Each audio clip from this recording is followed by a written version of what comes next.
할렐루야, 사랑하는 성도 여러분 반갑습니다. 8월 30일 매일의 묵상 삶의 변화, 오늘도 함께 말씀을 읽고 은혜를 나누도록 하겠습니다. 자, 오늘 우리가 읽을 말씀 본문은요, 예레미야 35장부터 37장의 말씀이 되겠습니다. 자, 예레미야 35장부터 37장, 이제 예레미야가 계속해서 갇혀있는 상태에서 한마디로 엄청난 핍박과 환난을 당하고 있는 가운데서도 계속해서 예레미야에게 말씀이 임하고 있고, 그 임했던 말씀들이 유다 사람들에게, 또 왕과 고관들, 많은 지도자들, 많은 백성들에게 계속해서 전해지고 있는 거예요. 이제 멸망의 때가 다가오고 있고, 그들의 참혹한 죄악성에 대해서 예레미야를 통해서 계속해서 말씀이 임하고 있지만 듣지 않는 그들, 그런 어떤 부분들을 이 말씀의 흐름 속에서 우리가 발견할 수 있습니다. 사랑하는 성도 여러분, 이 시대의 가장 큰 축복이 무엇일까?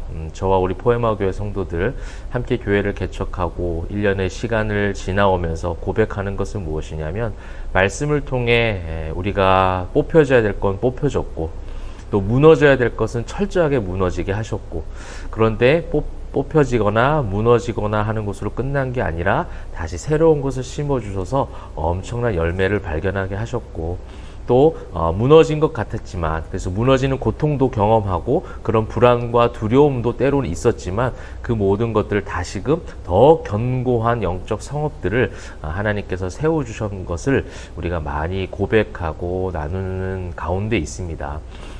그래서 우리가 이 예레미야 말씀을 통해서 그냥 매일 말씀을 읽는 습관적 훈련, 그런 개념도 있겠지만, 또 그렇게 습관이 만들어지는 것도 귀한 거죠. 이제 그것을 넘어서서 여기에 참여하고 있는 사랑하는 성도 여러분, 우리 모두가 이 말씀에 들려지는 그 말씀이 귓전에 맴도는 말씀 되지 않았으면 좋겠고요. 뽑혀야 될 것, 뽑혀져야 될 것, 그런 여러 가지 세상적 욕심, 또 내 안에 있는 여전히 해결되지 않는 인간적 자아들, 안목의 정욕, 이생의 자랑, 모든 것들이 뽑혀지고 무너지는 그런 은혜가 있기를 소망합니다. 저는 그게 은혜라고 생각해요. 우리가 이 땅 가운데 잘 먹고 잘 사는 것, 이건 하나님께서 우리에게 덤으로 주시는, 그것도 일종의 복이 될 수 있겠지만, 참된 성도의 삶은 그것을 복이라 말하고 그것을 쫓아가지 않거든요. 진짜 복은요, 하나님과 늘 함께하는 삶이에요. 하나님과의 관계를 늘 날마다 인지하는 겁니다. 그것을 날마다 생각하고 날마다 영적으로, 영육적으로 체감하며, 그것을 체감할 때에 나의 모든 인간적 죄성들이 하나님 앞에서 뽑혀지는 것, 무너지는 것을 경험하고 새로운 자아로, 부활의 소망으로, 그죠? 새롭게 되어진 것을 경험하고 하나님 앞에 감사하는, 이것이 아마 성도의 삶 가운데 가장 큰 축복된 삶이 아닐까. 이것을 같이 축복이라고 말할 수 있는 여러분 되시면 좋겠습니다.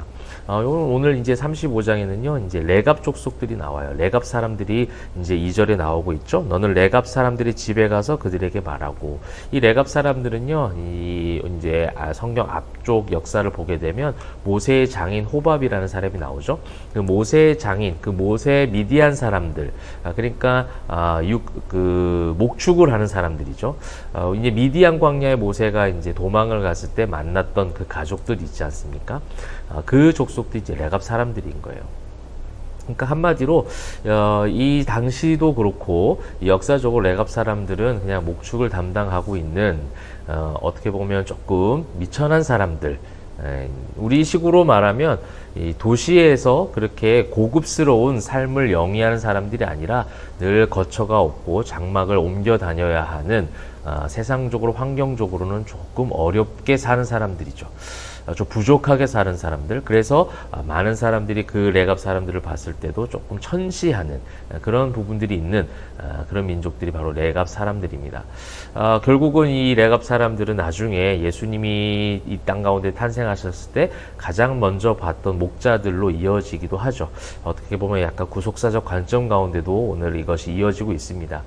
세상 사람들이 볼 때는 가장 미천하고 가장 낮은 자리에 있는 사람 같이 보이지만 하나님이 높이시는 거예요. 근데 오늘 레갑 사람들에 대한 모습도 나오죠. 그들은 포도주도 멀리하고 하나님의 말씀을 들었을 때 즉각적으로 반응하는 그런 복을 소유한 사람들이었다라는 거예요. 유다 사람들이 봤을 때 그들은 복을 소유한 사람들 같지 않아요.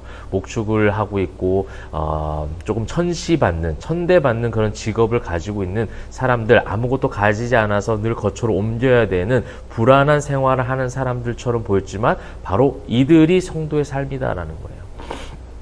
우리의 정말 진정한 거처와 장막은 이 땅 가운데 있는 게 아니에요. 내 집이 있다 할지라도, 이 땅 가운데 사는 집이 있다 할지라도 결국은 장막이에요. 다 지나가는 집이라는 거예요. 우리의 진짜 홈, 우리의 정말 우리가 다시 돌아갈 본향은, 우리의 집은 바로 하늘나라에 있음을 여러분 꼭 믿으시길 바랍니다. 근데 이 레갑 사람들은 그러한 표본이 되고 그러한 상징적 모델이 되는 사람들이었다는 거죠. 그 사람들에게 이 예레미야를 통해서 또 말씀이 임했고, 그 말씀을 그대로 그렇게 믿고 순종했던 사람들을 지금 유다 사람들에게 하나의 모델로 제시하는 거예요. 그런데 지금 너희는 어떻게 하고 있다? 말씀 듣지 않고 있다라는 거예요. 너희는 종교 생활, 레갑 사람들보다 훨씬 더 화려한 성전에서 훨씬 더 세련된 제사와 예배를 드리고 있는 것처럼 보이지만, 내가 볼 때는 레갑 사람들이 더 하나님을 순종하고 경외하고 사랑하는 자들이다라는 것을 지금 유다 사람들에게 굉장히 경고의 메시지, 비교하면서 이야기하는 것이죠. 근데 너희는 뭐야? 택한 백성이라고 하면서 그렇게 하나님께서 성전도 또 말씀도 율법도 다 주셨는데도 불구하고 주신 것이 모자라서 그런 것이 아니라 이렇게 많이 주셨는데도 듣지 않는 너희들은 과연 어떻게 된 것이냐, 이것을 지금 이야기하고 있는 것이죠. 여러분, 우리는 어디에 속한 사람들입니까? 이 매일의 묵상과 삶의 변화를 통해서 말씀을 읽고 있는 여러분들은 레갑 사람들처럼 말씀을 듣고 순전하게 순종하며 그 말씀대로 살아가는 그런 저와 여러분 되시기를 바랍니다. 이제 그러한 부분들에 대해서 35장이 말씀을 하였다면 36장도 똑같은 그런 흐름들이 이어져 가고 있습니다. 예레미야가 갇혀 있을 때에 바룩이라는 사람을 통해서 예레미야가 선포된 그 말씀들을 대필하게 되죠.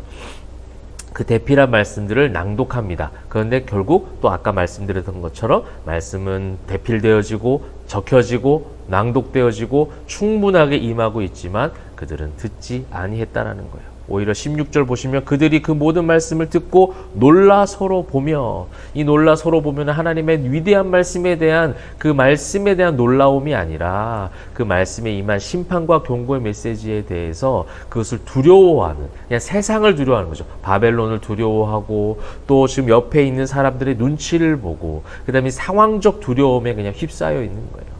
하나님은 돌아오라 말씀하고 계시는데 끊임없이 돌아오라 말씀하고 계시는데 그 끊임없이 임하는 그 말씀에 전혀 반항하지 않고 엉뚱한 듣고 놀라는 행위를 보여주고 있는 것이죠.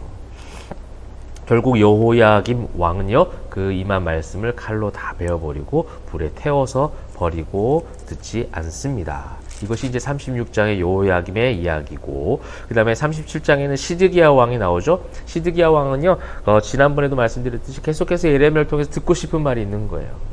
하나님의 말씀이 임할 때에 듣고 싶은 말씀이 들려질 때까지 그렇게 기다리는 거죠. 여러분, 민수기 말씀에 보게 되면 발락 왕과 발람 선지자 이야기가 나오잖아요. 발람 선지자도 마찬가지예요. 처음에는 하나님께서 이스라엘 백성들을 저주하지 말라는 명령을 들었어요. 그런데도 불구하고 계속해서 재차 묻잖아요. 왜요? 내가 듣고 싶은 거? 그래, 가서 그럼 해. 그러고 나서 발락 왕이 주는 그 모든 떡고물들을 다 받아 누리고 싶은 거죠. 인간적 욕심에 의해서 하나님의 뜻을 자꾸만 재차 묻는 거예요. 바꾸어 주시기를. 시드기야도 이 예레미야에게 계속해서 그것을 좀 듣고 싶은 것이죠. 영적 분별력이 사라지니 사람이 자기 소견에 옳은 대로 행하는 것이고 자기가 듣기 좋은 말들을 듣고 싶어 하는 그런 심리들을 예레미야에게 계속해서 요구하고 있습니다. 그런데 예레미야는 계속 심판을 이야기하죠. 그때 15절 고관들이 노여워하여 예레미야를 때려서 서기관 요나단의 집에 가두었으니, 요나단의 집에 가두었다라는 말 자체가 적법한 절차와 법적인 합리적 방법을 통해서, 상식적 방법을 통해서 예레미야를 투옥한 게 아니라는 거예요. 이 예레미야가 그렇게 해서 멸시와 천대와 핍박을 당하고 있다는 거죠. 어떻게 보면 이거는 예수님을 예표하는 모습이기도 합니다. 예수님 역시도 빌라도에게 잡혀가서 죄가 없음이 증명이 되었어요. 그런데도 불구하고 십자가형을 받은 겁니다. 이게 이제 세상적인 비상식적인 비합리적인 방법으로 예수님을 죽이신 것이죠. 근데 그것은 이제 구원사적 하나님의 뜻이었다라는 것을 더욱더 설명할 수 있는 강력한 메시지가 되는데, 이 예레미야도 그러한 상황 가운데 잡혀갔었고 계속해서 하나님의 임한 말씀을 그대로 증언하는 그 눈물의 선지자, 그 고통 가운데 계속해서 말씀을 붙잡고 있는 예레미야의 모습들을 보게 되었습니다.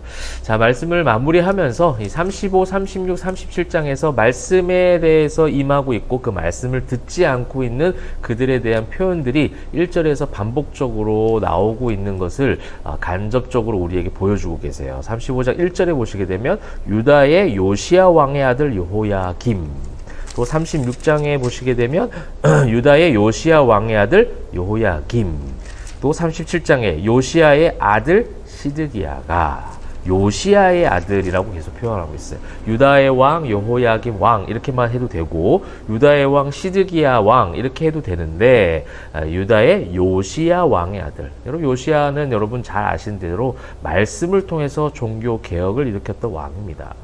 그렇게 성전을 수리하던 중에 그 말씀이 발견이 되어졌고, 그 말씀을 읽던 가운데 요시야가 옷을 찢고 회개하고 온 백성이 그 말씀을 통해서 돌아온 역사가 있는 거예요.